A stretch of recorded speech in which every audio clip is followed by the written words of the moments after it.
साहब जी, अगले महीने से ठंडी का मौसम आ रहा है और मेरे घर की छत टूटी है, जिससे कि घर में हवा आती है, और अगर मैं जल्दी से उसे ठीक नहीं करवाया तो ठंडी में हम लोगों को बहुत दिक्कत हो जाएगी। मैं और मेरी पत्नी किसी तरह दिन काट लेंगे, लेकिन मेरी एक छोटी सी बेटी है, वह इतनी ठंडी में उस टूटी फूटी घर में नहीं रह पाएगी। संतोष की बातें सुनकर मालिक कहता है, अरे तो उसमें मैं क्या कर सकता हूँ? मालिक, आप मुझे थोड़े बहुत पैसे उधार दे देते तो मैं अपने झोपड़ी की मरम्मत करवा लेता, और मैं दिन रात मजदूरी करके आपका उधार चुका दूंगा साहब जी। अरे तूने अभी तो उतना काम भी नहीं किया है कि मैं तुझे उधार दे सकूं। अभी मेरे पास पैसे नहीं हैं। संतोष के लाख विनती करने पर भी उसका मालिक उसे पैसा नहीं देता है। और फिर शाम हो जाती है। संतोष बेचारा जब शाम को अपने घर आता है तो उसकी पत्नी चंद्रमुखी उससे कहती है, संतोष जी, क्या आप मालिक से उधार पैसे ले आए? मालिक ने पैसे देने से मना कर दिया है। इसके बाद चंद्रमुखी भी परेशान हो जाती है। दोनों इस बात को लेकर काफी परेशान हो गए थे कि अब सर्दियों में अपना गुजारा कैसे होगा। संतोष चंद्रमुखी से कहता है, अभी ठंडी आने में पूरा 1 महीना बाकी है, तो मैं अगले महीने के पहले तारीख को अपने मालिक से पैसे के लिए बोलूंगा, और तब शायद मालिक मना ना करें। हाँ जी, आप सही कह रहे हैं। आप अगले महीने पहले तारीख को मालिक से पैसे उधार मांगना, मालिक बिल्कुल मना नहीं करेगा। और यूं ही संतोष को मजदूरी करते हुए 1 महीना बीत गया।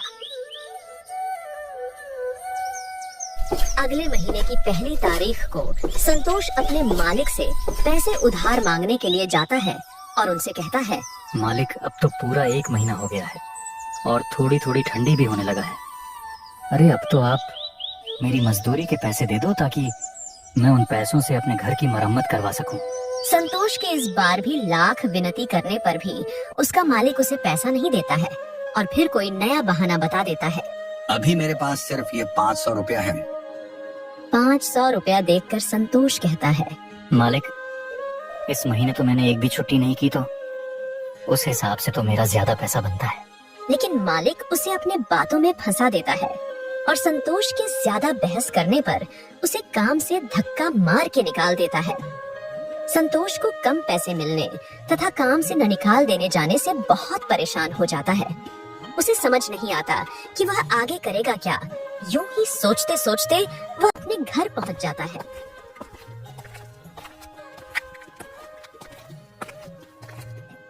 इसे यह निराशा देख चंद्रमुखी कहती है, क्या हुआ, आप पैसे नहीं लाए क्या? अरे इस बार भी मालिक ने पूरे पैसे नहीं दिए, और तो और मुझे काम से भी निकाल दिया है। ये बात सुनकर संतोष की पत्नी चिंता में पड़ जाती है और कहने लगती है, अब घर कैसे चलेगा और ठंडी में हमारा गुजारा कैसे होगा? तुम चिंता नहीं करो, मैं कहीं काम ढूंढ लूंगा, फिर हमारी सारी परेशानी दूर हो जाएगी। इतना कहकर संतोष उन पैसों से घर में खाने के लिए राशन लाता है। अब उसके सारे पैसे खर्च हो जाते हैं। संतोष काम की तलाश में यहाँ वहाँ भटकता है, लेकिन उसे काम नहीं मिलता है। वहीं दूसरी ओर अब ठंड भी धीरे धीरे बढ़ने लगती है और रात के समय में संतोष के घर में खिड़कियों से और दरवाजे से काफी ठंडी हवा आने लगती है। रात भर ठंडी हवा आने की वजह से संतोष और उसकी पत्नी और बेटी रात भर सो नहीं पाते हैं और रात भर ठंड से कांपते रहते हैं। उनके पास एक कंबल था, अब उससे भी ठंड नहीं रुकता था। जैसे तैसे किसी तरह एक रात बिताते हैं और अगली सुबह होती है तो संतोष की पत्नी चंद्रमुखी संतोष से कहती है, संतोष जी, ऐसा कब तक चलेगा इतनी ठंडी में? हम दोनों तो किसी तरह अपना समय काट सकते हैं, लेकिन हमारी एक बेटी है, उसके लिए हमें कुछ करना होगा, नहीं तो वो ठंड की वजह से मर जाएगी।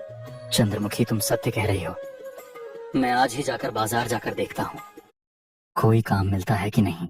और फिर इतना कहकर संतोष काम की तलाश में निकल पड़ता है और एक सेठ के पास जाता है और उससे कहता है, सेठ जी, क्या मुझे कोई काम मिल सकता है आपके यहाँ? देखो भाई, अभी तो मेरे पास कोई काम नहीं है। तुम्हें देने के लिए अगर तुम चाहो तो और किसी दुकान पर जाकर तुम काम ढूंढ सकते हो। ठीक है सेठ जी, कोई बात नहीं। अच्छा, अब मैं चलता हूँ। और फिर इतना कहकर संतोष घर की तरफ चल देता है। संतोष के घर पहुंचने के बाद उसकी पत्नी कहती है, क्या हुआ जी, कोई काम मिला या नहीं? नहीं चंद्रमुखी, कोई भी सेठ काम देने के लिए तैयार नहीं है, तो मैं क्या करूं? फिर रात होती है, बहुत ठंड पड़ती है, तेज ठंडी हवाएं चल रही थी, जिसकी वजह से संतोष की बेटी सुधा को तेज बुखार हो जाता है। और चंद्रमुखी संतोष से कहती है, देखिए जी, सुधा को कितना तेज बुखार आ गया है और इसकी पूरी शरीर जैसे आग हो गई है। आप कहीं से जाकर इसके लिए दवा ले आओ। अरे मेरे पास अभी इतना पैसा नहीं है कि मैं दवा खाना जाकर अपनी बेटी सुधा के लिए एक गोली दवा ले आऊं। अरे आपको कुछ ना कुछ तो करना होगा, वरना सुधा की तबीयत रात भर में और भी बिगड़ जाएगी। देखिए, अगर कहीं पैसों को इंतजाम हो जाए तो कर लीजिए। और दूसरी तरफ सुधा ठंड से कांपने लगती है। संतोष को कुछ भी समझ नहीं आ रहा था कि वह अब क्या करे। कुछ देर सोचने के बाद संतोष अपनी पत्नी चंद्रमुखी से कहता है, मुझे रोना आ रहा है। अपनी बीमार बेटी को देखकर हमारे पास पैसे नहीं हैं कि अपनी बेटी को हम अस्पताल लेकर जा सके। सुधा की दिल की धड़कन अब तेज हो रही थी। संतोष और अपनी उठता है। बेटी को अस्पताल लेकर पहुंच जाता है, लेकिन अफसोस उसके पास पैसे न होने से डॉक्टर सुधा को इलाज करने से इनकार कर देते हैं। हमारे ऊपर रहम करो डॉक्टर साहब, हमारी बेटी का इलाज कर दो डॉक्टर साहब, नहीं तो वह मेरी छोटी सी गुड़िया मर जाएगी। इस छोटी सी बेटी पर रहम करो डॉक्टर साहब, मैं 1-2 दिन में काम करके आपका एक एक पाई चुका दूंगा। संतोष के बहुत मिन्नती करने पर भी डॉक्टर को बिल्कुल भी रहम नहीं आती है और तीनों को अस्पताल से बाहर निकाल देते हैं।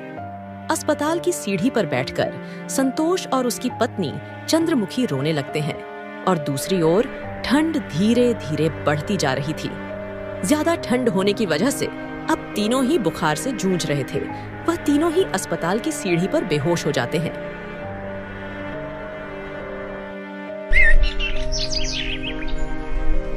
जब संतोष की आंख खुलती है तो देखता है कि वह अस्पताल के अंदर एक बेड पर लेटा है। ये देख संतोष के मन में बहुत से सवाल आते हैं। अरे मुझे अंदर किसने लाया और चंद्रमुखी और सुधा कहाँ हैं? इतने में ही वह डॉक्टर उसके पास आता है, जिसने उसकी बेटी को पैसा न होने की वजह से भर्ती नहीं किया था। आपको एक औरत ने अस्पताल में भर्ती करवाया क्योंकि आप सभी को ठंड लगने की वजह से तेज बुखार हो गया था और आप तीनों लोग ही सीढ़ियां पर बेहोश हो गए थे। संतोष उस औरत के बारे में पूछता है कि वह कौन है, तो डॉक्टर साहब ने इशारा करके बताते हैं। अब संतोष जाकर उस औरत से बात करता है और पूछता है, आपका बहुत बहुत धन्यवाद, लेकिन आपने हमारी मदद क्यों की? मेरा आपके परिवार से कोई रिश्ता नहीं है, लेकिन एक टाइम था जब मेरे साथ भी ऐसा ही हुआ था और मेरे परिवार बहुत गरीबी में थे। मैं भी किसी सड़क के किनारे ठंड से जूझ रही थी और किसी नेक दिल इंसान ने इसी तरह हमारी मदद की थी। यह सुनकर संतोष उसे धन्यवाद कहता है और फिर संतोष अपनी बेटी सुधा से मिलता है और अपनी पत्नी से भी मिलता है। अब वह औरत संतोष से पूछती है, आखिर आपके साथ ऐसा क्या हुआ था जो इतनी देर रात तक आप सब हॉस्पिटल के बाहर बैठे थे और इतने ठंड में भी? फिर संतोष बेचारा उसे अपने सारी परेशानी बताता है, जिसके बाद वह औरत संतोष और उसके परिवार वालों की मदद करती है और संतोष का घर भी बिल्कुल ठीक करवा देती है। अब संतोष की गरीबी और ठंड दोनों से ही छुटकारा मिल जाता है।